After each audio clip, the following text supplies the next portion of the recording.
Good day, folks. I'd like to talk to you today. Basically, another Don Smith circuit, a basic schematic, a circuit diagram of the workings. I'm trying to show a most complete workings of it here alongside with my understanding so far, a little bit of tweaks and my own modifications here and there. So quite a lot going on here. So let's start at the pulse controller for the magnetic amplifier here. I decided to use a 555 for this example because the 555 timer is very easy to get and is very cheap and doesn't use a lot of current for a trigger. So in this configuration it should produce a 60 hertz trigger for the core saturation for our magnetic amplifier here. And as you see, I have a tune pulse generator stage here. And this, the whole idea is to try and tune, not just use a Tesla coil, but use resonance as well. Because if we use resonance, we're able to actually bring up the pure potentials with resonance as well. And it also makes the LC circuit part and reactance, so it does a ping pong action. So all we have to pay for, if it's in perfect resonance, is the traditional losses to keep that going. So very easy on the trigger, and I'm all for trying to reduce the input trigger as much as we can. And in this essence, since we're using pure potential, we don't need real power here for our trigger. We could take advantage of tune LC circuit to create a state of reactance. So this is what I've described in the pulse generator here. There are several methods, just basically choose one.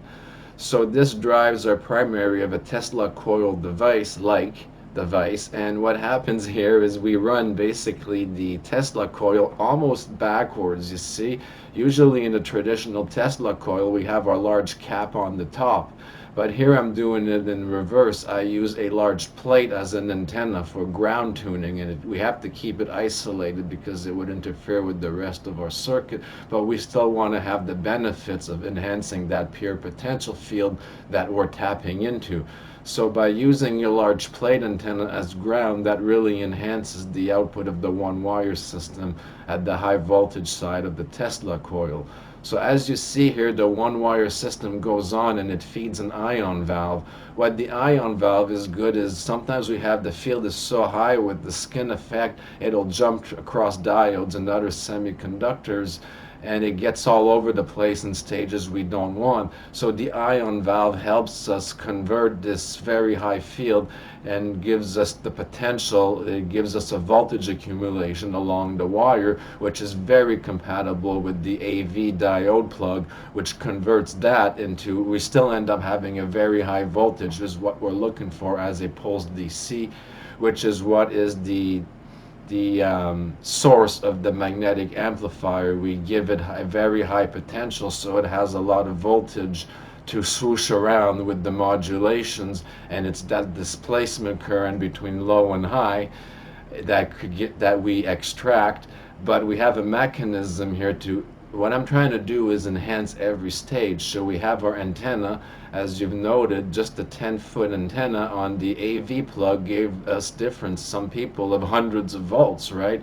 So it's a very simple modification to, again, increase our pure potential without stressing the load. So if we can use the environment to give us more, because you see we have to use little tricks here and there, because my method is to use as low as a trigger. Some people will want to use more power, but then we have issues with interference, issues with regulations, issues with spark gaps, safety issues, and the runtime of the equipment greatly diminishes.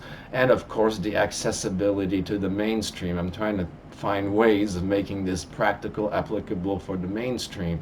So with that said, this is why I want to use the ion valve setup with the diode plug, but we have not a lot of input current, so we make up with pure potential. So we use the environment, in essence, the antenna on the AV plug, which I've demonstrated works very well.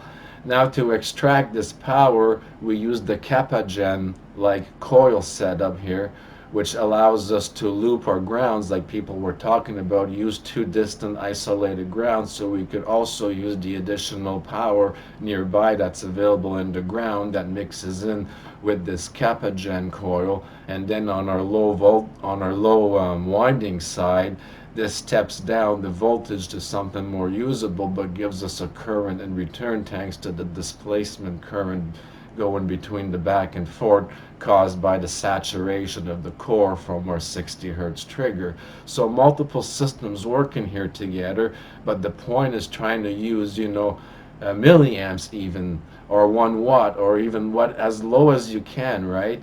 Because the less we use for the input, the more it's accessible, the easier it is to operate. So, and of course, safety as well.